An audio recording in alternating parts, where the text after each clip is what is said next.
Hello students, Mr. Clausen here. Welcome back for another video analyzing physics in the real world. Today we're looking at physics needed to shoot the perfect three-point shot. When figuring out the best three-point shot, you must consider the angular velocity and the distance of the shot. In high school, the distance of a three-point shot is 19.75 feet or about 6 meters. We also know the acceleration due to gravity on Earth is about 9.8 meters per second. In order to find an angular velocity for a three-point shot, I had to do some homework. And I found a pretty good answer utilizing ESPN Sports Science. Check it out.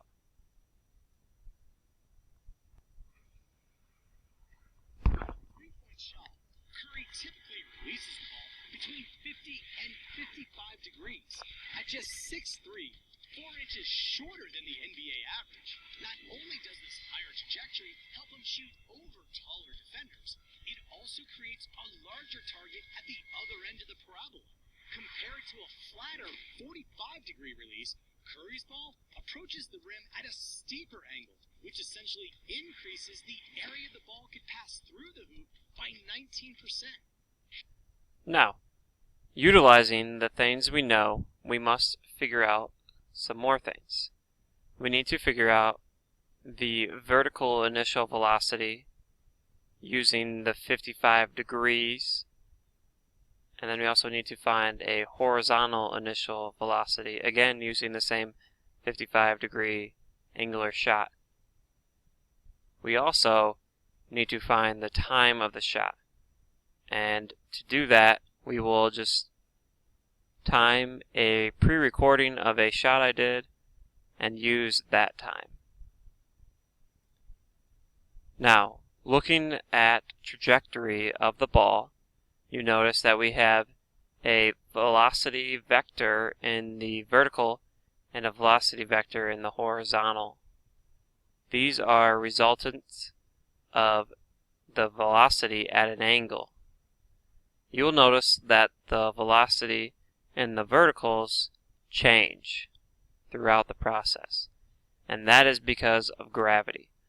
The velocities in the horizontal stay the same. They do not change. They are not impacted by gravity.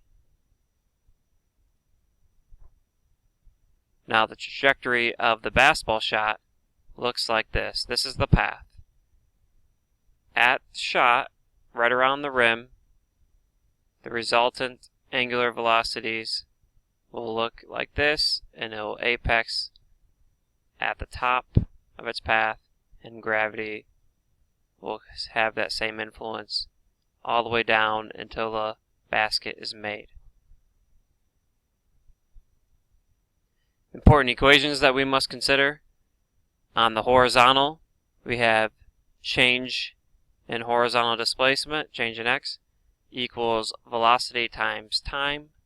And to find horizontal velocity, we must take the angular velocity times cosine times the angle of 55 degrees. In the vertical, we have a vertical velocity final equals velocity initial minus the acceleration due to gravity times time. And to find the initial vertical velocity, we again use the angular velocity times sine times the angle of 55. One must know that vertical and horizontal components are totally independent of one another. Gravity only influences in the vertical. Now let's apply this information. Again, I recorded some shots. I had an average time of 1.35 seconds. Now let's take the equation, the change in horizontal displacement equals velocity times time, and solve for velocity.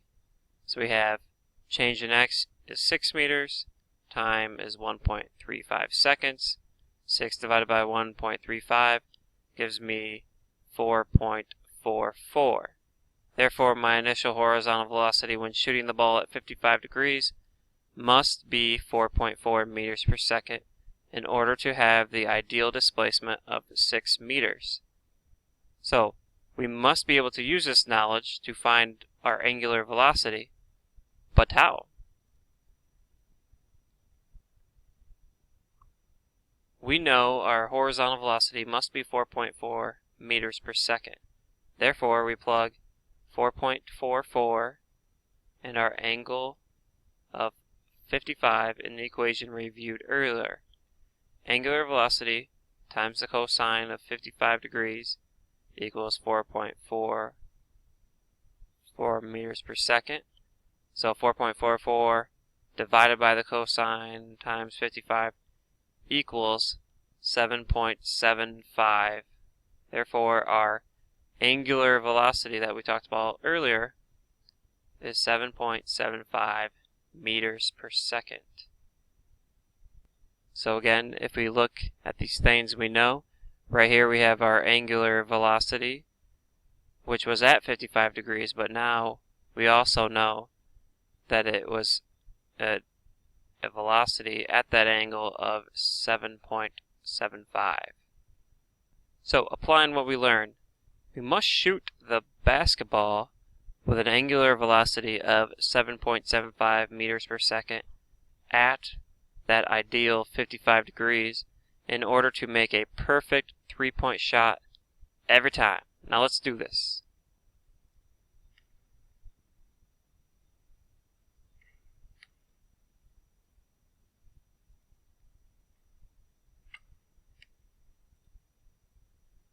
Okay, so let's review the perfect three-point shot. When you have an angular velocity of 7.75 meters per second at an angle of 55 degrees, you get the perfect three-point shot every time. See you next time.